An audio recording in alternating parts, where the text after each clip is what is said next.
नमस्कार दोस्तों, स्वागत है आपका हिंदी नॉलेज शो में। तो दोस्तों, आज भारत ने यह साबित कर दिया है कि हमारी जो फॉरेन पॉलिसी है, जो विदेश नीति है, वह पूरी तरीके से स्वतंत्र है और पूरी तरीके से फियरलेस है। क्योंकि जहां एक तरफ यूरोप, अमेरिका भारत पर पिछले 10 दिनों से जबरदस्त दबाव डाल रहे हैं कि भारत रूस के खिलाफ खड़ा हो जाए, लेकिन भारत ने उस सारे दबाव को दरकिनार कर दिया और रूस के खिलाफ नहीं खड़े हुए।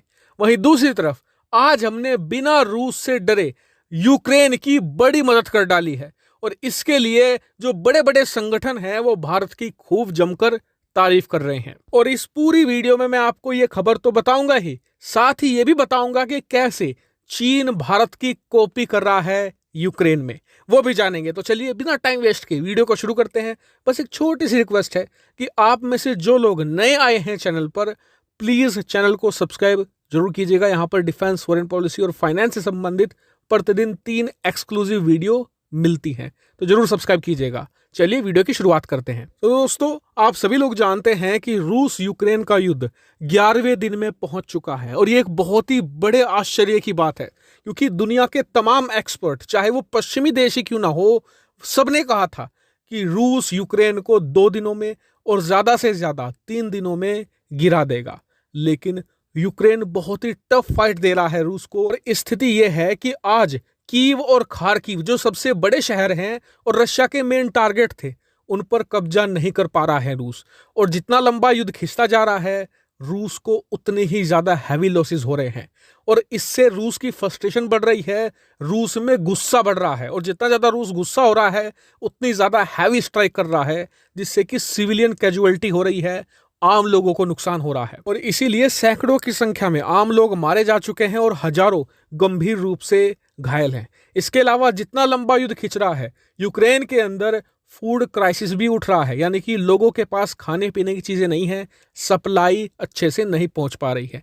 इसी वजह से अब भारत ने बीड़ा उठा लिया है कि हम यूक्रेन की मदद करेंगे और इसीलिए आज भारत ने मानवीय सहायता यूक्रेन भेज दी है और बहुत ही बड़े लेवल पर भेजी है, जिसमें दवाइयां हैं, खाने पीने की चीजें हैं, जिससे कि आम लोग इस युद्ध से सफर ना करें। तो दुनिया भर में भारत की तारीफ इसलिए हो रही है क्योंकि इससे 1-1.5 हफ्ता पहले भी भारत ने ऐसे ही मदद यूक्रेन भेजी थी, लेकिन उस समय सबने ये कहा कि जी भारत को यूक्रेन से अपने छात्र निकालने हैं, इसलिए भारत मदद कर रहा है।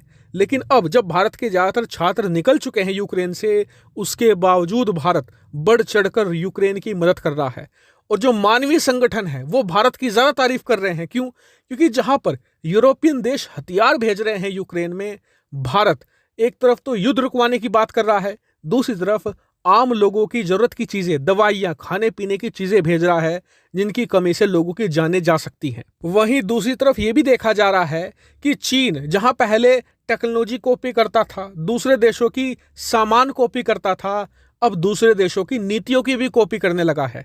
आखिरकार चीन ने भी भारत की देखा देखी अपने छात्रों को अब यूक्रेन से निकालना शुरू कर दिया है। जी हां, हजारों की संख्या में चीनी छात्र यूक्रेन में हैं, उन्हें अब निकाला जा रहा है। लेकिन जहां भारत ने एक भी चवन्नी नहीं ली अपने छात्रों से, वहीं चीन 1.5 लाख रुपए पर टिकट चार्ज कर रहा है अपने ही नागरिकों से। इतना ही नहीं, जैसे कि आज खबर आई कि भारत यहां पर मानवीय सहायता यूक्रेन भेज रहा है, अब से 10 दिन बाद आप देखिएगा कि चीन इसकी भी कॉपी करेगा और यूक्रेन को मानवीय सहायता भेजेगा। लेकिन इन सब चीजों को देखकर मेरे दिमाग में एक ही बात आती है कि इंडिया एक गोट है। गोट मतलब ग्रेटेस्ट ऑफ ऑल टाइम, इसका शॉर्ट फॉर्म बनता है गोट। भारत सबसे महान है। हालांकि आपका इस पर क्या मानना है, कमेंट करके जरूर बताएगा। फिलहाल इस वीडियो में इतना ही। Thank you very much for watching video.